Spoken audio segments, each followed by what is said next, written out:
Hello friends, നമ്മളിന്ന് പഴം വെച്ചിട്ട് ഒരു സ്പെഷ്യലായിട്ടാണ് ഉണ്ടാക്കാൻ പോണത്.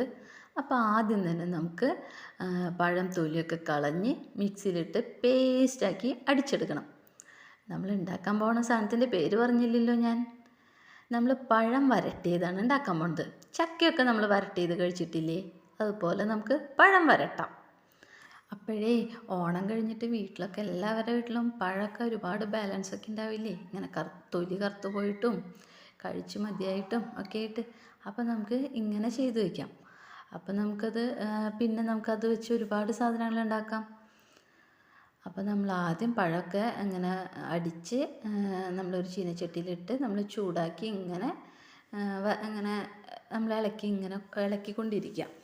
എന്നിട്ട് അതിലേക്ക് കുറച്ച് നെയ്യ് നമ്മൾ ആഡ് ചെയ്യുന്നുണ്ട്. നെയ്യിലാണ് പഴം ഇങ്ങനെ കിടന്ന് വെന്ത് വരേണ്ടത്. അങ്ങനെ നമ്മൾ നെയ്യൊക്കെ ഇട്ട് അതൊക്കെ ഇനി ഒന്ന് ഉരുക്കി വന്ന് യോജിച്ച് വരട്ടെ. അതുവരെ നമുക്ക് വെയിറ്റ് ചെയ്യാം. അതിനുശേഷം നമ്മൾ മധുരത്തിന് വേണ്ടിയിട്ട് പഞ്ചസാരയാണ് ഇവിടെ യൂസ് ചെയ്യുന്നത്. നമുക്ക് ശർക്കര യൂസ് ചെയ്യേണ്ടവർക്ക് യൂസ് ചെയ്യാം കേട്ടോ. നമ്മുടെ കയ്യിൽ ശർക്കര ഉണ്ടായില്ല, പിന്നെ കടയിൽ പോകേണ്ടതെന്ന് വെച്ചിട്ട് നമ്മൾ പഞ്ചസാര ഉള്ളത് വെച്ച് അഡ്ജസ്റ്റ് ചെയ്തു. കുഴപ്പമില്ല കേട്ടോ, രണ്ടിനും ഒരേ ടേസ്റ്റിൽ വ്യത്യാസമൊന്നുമില്ല. കുഴപ്പമുണ്ടായില്ല പഞ്ചസാര വെച്ച് ചെയ്തിട്ടും. പിന്നെ പഞ്ചസാര ഇടുമ്പോൾ നമ്മൾ പഴത്തിൻ്റെ മധുരം അനുസരിച്ച് ഇട്ടാൽ മതി കേട്ടോ. നല്ല മധുരമുള്ള പഴമാണെങ്കിൽ നമുക്ക് ഓവറായിട്ട് പഞ്ചസാര വേണ്ട. കുറച്ച് മധുരമുള്ളതെന്ന് വെച്ചാൽ നമുക്ക് പഞ്ചസാര വേണം. ഒന്ന് ഇതായി വന്നിട്ടുണ്ട്. ഇപ്പം നമ്മൾ ആഡ് ചെയ്തത് ഏലക്കാപ്പൊടിയാണേ, നല്ല ഒരു സ്മെല്ലിന് വേണ്ടിയിട്ടാണ്. അപ്പോൾ നമ്മൾ ഏലക്കാപ്പൊടി കൂടി ഇട്ട് കൊടുത്തു. ഇപ്പോൾ ഇതാ കളറ് മാറി വന്നു തുടങ്ങിയത് കണ്ടോ പഴത്തിൻ്റെ. ഇനി നമ്മൾ കുറച്ച് കിസ്മിസ് ഉണ്ടായിരുന്നു, അപ്പോൾ ആ കിസ്മിസ് നെയ്യിൽ വറുത്തിട്ട് നമുക്കതിൽ ആഡ് ചെയ്ത് കൊടുക്കാം. അപ്പോൾ ഈ നെയ്യിൽ കിടന്ന് നമ്മുടെ കിസ്മിസ് എല്ലാം നല്ല ഉണ്ടപ്പന്മാരായിട്ടുണ്ടേ. ഇനി നമുക്കിത് നേരെ നമ്മുടെ പഴം വാറ്റിയതിലേക്ക് നമുക്ക് ആഡ് ചെയ്ത് കൊടുക്കാം. അപ്പോൾ ആ നെയ്യും കിസ്മിസും കൂടി നമ്മൾ ആഡ് ചെയ്തു. ഇനി അതെല്ലാം കൂടി നന്നായി ഒന്ന് മിക്സ് ചെയ്തെടുക്കണം നമുക്ക്.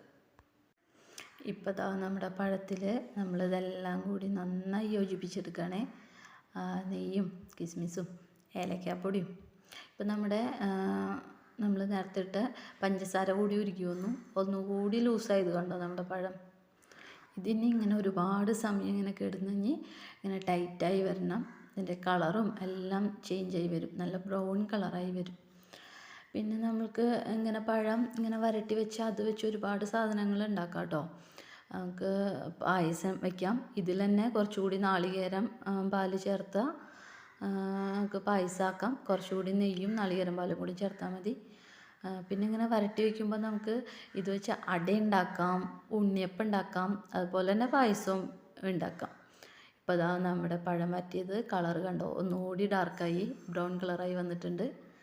ഇനി ഒന്നുകൂടി കളറൊക്കെ മാറി വരാനുണ്ട്. ഇപ്പോൾ വേണ്ട എന്തുമാതിരി ക്വാണ്ടിറ്റി ആയിരുന്നു പഴം അടിച്ചപ്പോൾ. ഇപ്പോൾ അത് വഴന്ന് വന്നപ്പോൾ വേണ്ട കുറച്ച് ക്വാണ്ടിറ്റി ആയി വന്നത്. ഇതാ നമ്മുടെ പഴം പറ്റിയത് ലാസ്റ്റ് സ്റ്റേജ് ആയിട്ടുണ്ട്. നല്ല ബ്രൗൺ കളറായത് കണ്ടോ. അപ്പോൾ എല്ലാവരും ഇതുപോലെ ഒന്ന് ട്രൈ ചെയ്യണം കേട്ടോ. മൾട്ടി പർപ്പസ് ആണ് ഇതുകൊണ്ട്. അപ്പോൾ ബൈ.